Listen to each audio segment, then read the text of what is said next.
I got better. I got better day by day and week by week and month by month, and I'm asking you to do the same thing until you can develop a long arm and a long reach, until you can develop influence that won't quit. Touch people next year you couldn't touch this year. Touch people now you couldn't touch before. Conduct a meeting now you couldn't conduct before. Heart and soul now mixed in there that wasn't there and missing before. I'm asking all of you to get better in spite of the winters, in spite of the downturn. The money downturn, the social downturn, the personal downturn, whatever it is. Just get stronger. Get better.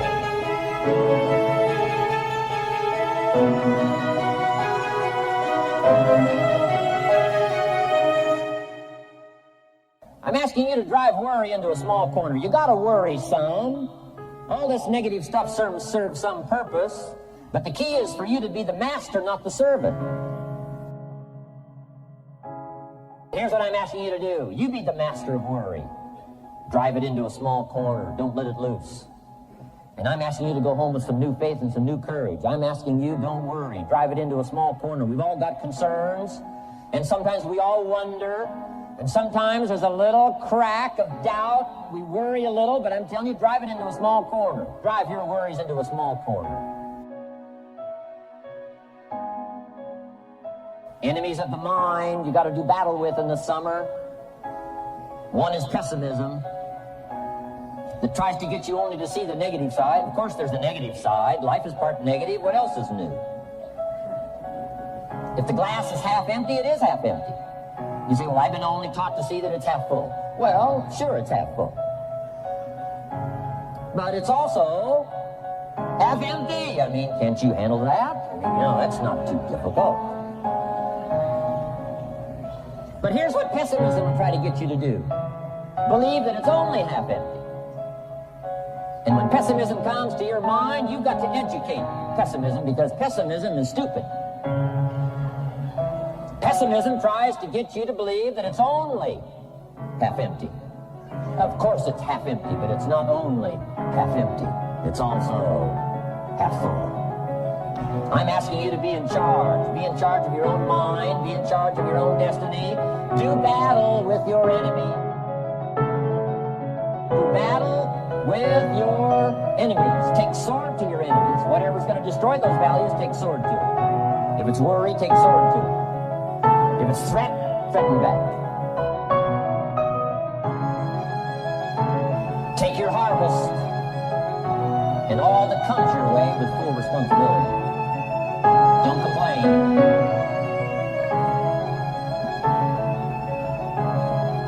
That fourth season, complaining, telling you, could ruin all of your chances.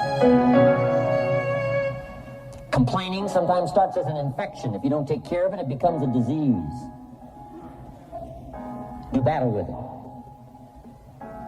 In the harvest time, reap your harvest without complaint. It's your crop, you sowed it. You either made the calls or didn't make the calls. You wrote the letters, you didn't write the letters. You were steady or you weren't steady. You did it or you didn't do it.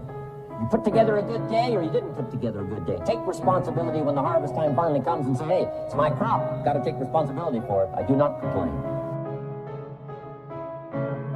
I'm asking you to be touched with the smallest of people's challenges.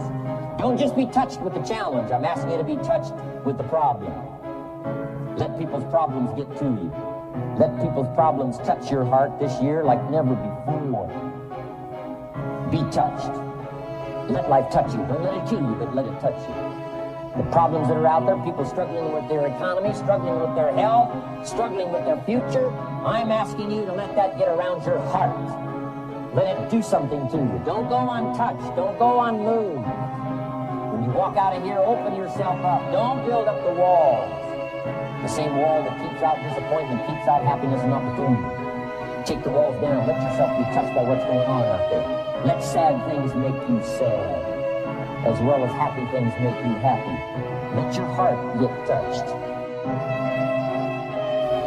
What a next year you could have if you pay more attention this year. Soak it up, gather it up, and reflect at certain times what's going on and what's happening. And this year will take a more powerful place in your experience.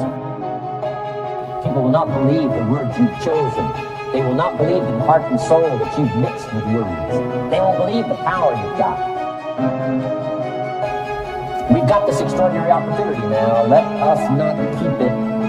Let us share it. Let us reach out with a long reach, a strong reach, an unprecedented reach. Let us reach out and touch people not just with our opportunity. Let's touch people with our lives. Let's touch people with our experiences. Let's touch people with our heart and soul. I want you really right now, once again, to start thinking about your goals and about your dreams.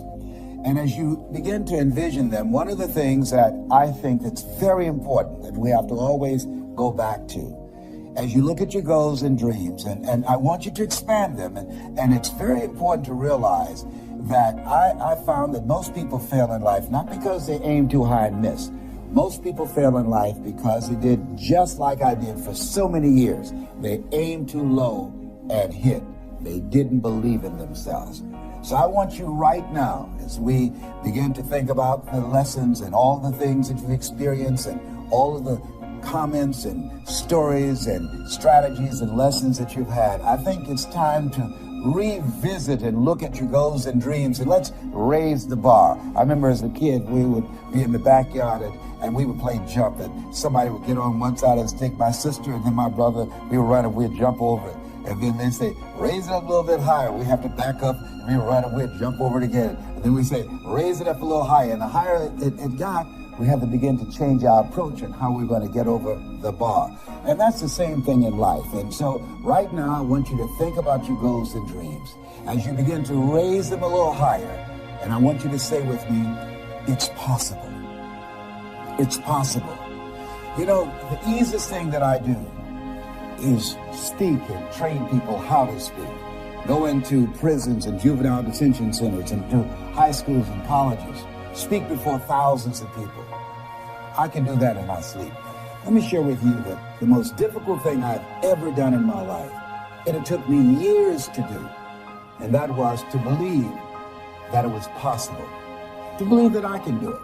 Given my circumstances, born in an abandoned building on a floor, being adopted, being labeled educable, mentally retarded, failing twice in school, no college training, never worked for a major corporation, to believe that I had something of value to say, that somebody would want to listen to me, to believe that somebody would pay me to talk to them.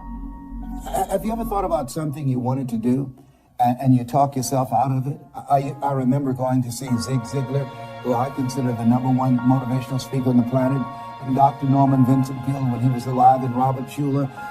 I used to see them and I would be so pumped up and inspired after hearing Jim Rohn, who recently passed, one of the great motivational speakers of all time, and Charlie Tremendous Jones. And I would go to my car pumped up, saying, yes, I can. And then after a while, my mental conditioning would kick in. And I would say, Les Brown, you can't do that. You don't have a college education. Les Brown, you can't do that. You don't even know who your parents are. Les Brown, you can't do that. You failed twice in school. Come on. You ever thought about something you wanted to do and you talk yourself out of it? There's a proverb that says, if there's no enemy within, the enemy outside can do us no harm. That's why it's important that you make it a point every day to listen to Paul, to listen to me, to review these lessons, to get them deep, not only in the conscious mind, but the subconscious mind, and get them in your spirit. Well, how often should I do it? Do it until you are producing the results. That's how often you should do it. And you never stop, because once you stop, that's when those negative thoughts will come back. Once you stop, that's when you will begin to doubt yourself. Once you stop, I'm telling you what I know. Yes. Every day, it's a selling job on you. It's possible. I can do this. I can make this happen. No matter how bad it is or how bad it gets, I'm going to make it. It's possible. Yes, your dream is possible. Say that to yourself every day. Feed your mind with words that you write and words that you hear and words that you speak to yourself. Feed your faith, and your doubts will starve to death. Say to yourself, it's possible. It's possible. It's possible. Even when you have no evidence to point to, say to yourself, it's possible. There's nothing as powerful as a made-up